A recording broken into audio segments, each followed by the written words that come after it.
How do we start the keto lifestyle so that we are both successful and we're able to sustain the lifestyle over our entire lifetime?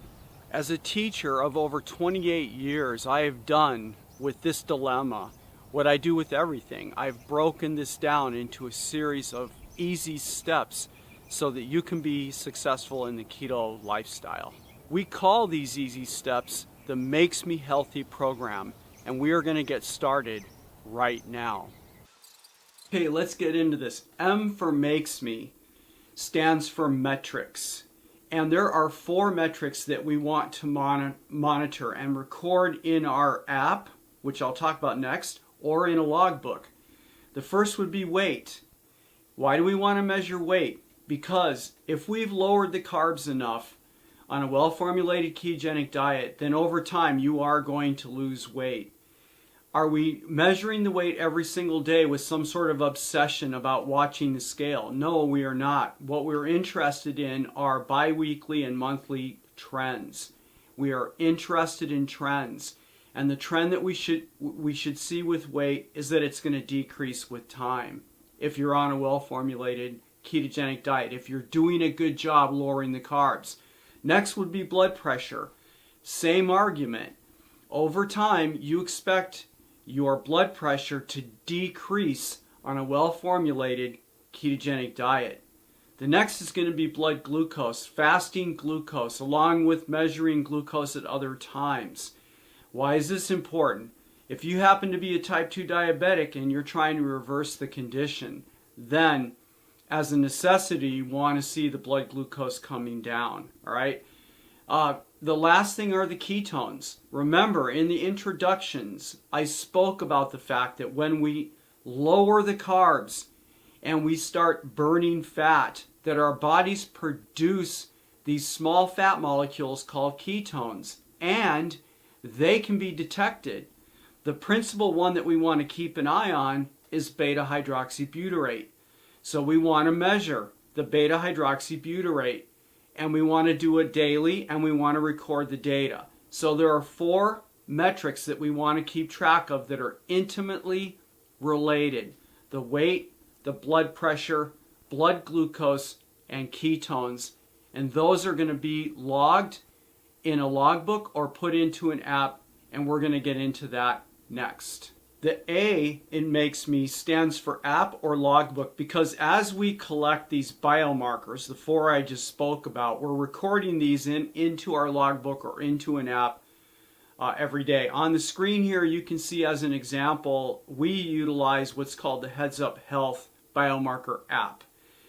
Not only does it allow us to have a place to put the biomarkers that we're measuring each day, but at a fingertip, you can graph the trends. So over the course of months, it takes about 2 months to become keto adapted.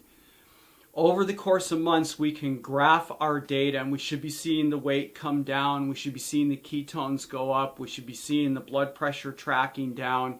And we should see our blood glucose tracking down and stabilizing.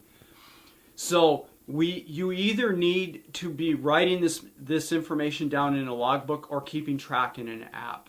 K stands for the foods that we can eat. K is keto. It stands for the foods that we can eat and the foods that we can avoid. In this slide, you can see that on the right that there is a bunch of apples and other fruits, and these are to be avoided because they have too many carbs in them. But on the left, you see that we have a bunch of keto-approved vegetables that are low in carb and reasonably high in nutrients and very, very tasty. And basically, we can eat as much of those as we want. We will get into more detail on this issue later. One of the most crucial aspects that you need to learn about in terms of sustainability of the ketogenic lifestyle is what we think are the biggest challenges, right? You can learn the foods that you can eat and the foods that you can eat fairly easily. It's not too hard to take the biomarkers once you get the hang of it, and then looking at the trends and so on. But the social, the psychosocial aspects of this, Perhaps eating the ketogenic diet in a family where everybody else is eating the standard American diet. That can be pretty challenging. How do we deal with those challenges? We will talk about this later in the course. And then there are the gatherings, right? You go to a party or you go to a get-together, a barbecue at somebody's house. How do you deal with the fact that probably most of the food at that gathering is stuff that you can't eat? And not only that, but the friends who are going to pressure you to try various things that they have brought. So how do you deal with those challenges? And then there are the issues of going to restaurants and the issues of how you deal with travel, right? When you're on the road, be it airlines or car, how to deal with those. So we are going to talk about this at a later stage in the course in detail, how to deal with those challenges. And last but not least are the issues of sleep, stress reduction in terms of mindfulness, and exercise. These three factors are grouped together in the SM and E because about 80% of establishing yourself and sustaining the ketogenic diet lies in the diet itself, 80%. The other 20% that's going to matter here are getting some things under control that are going to definitely influence your ability to sustain this lifestyle. Getting adequate sleep, quality sleep, being able to bring the stress down in your life because that can affect your blood glucose, ketone levels, blood pressure, weight, you name it.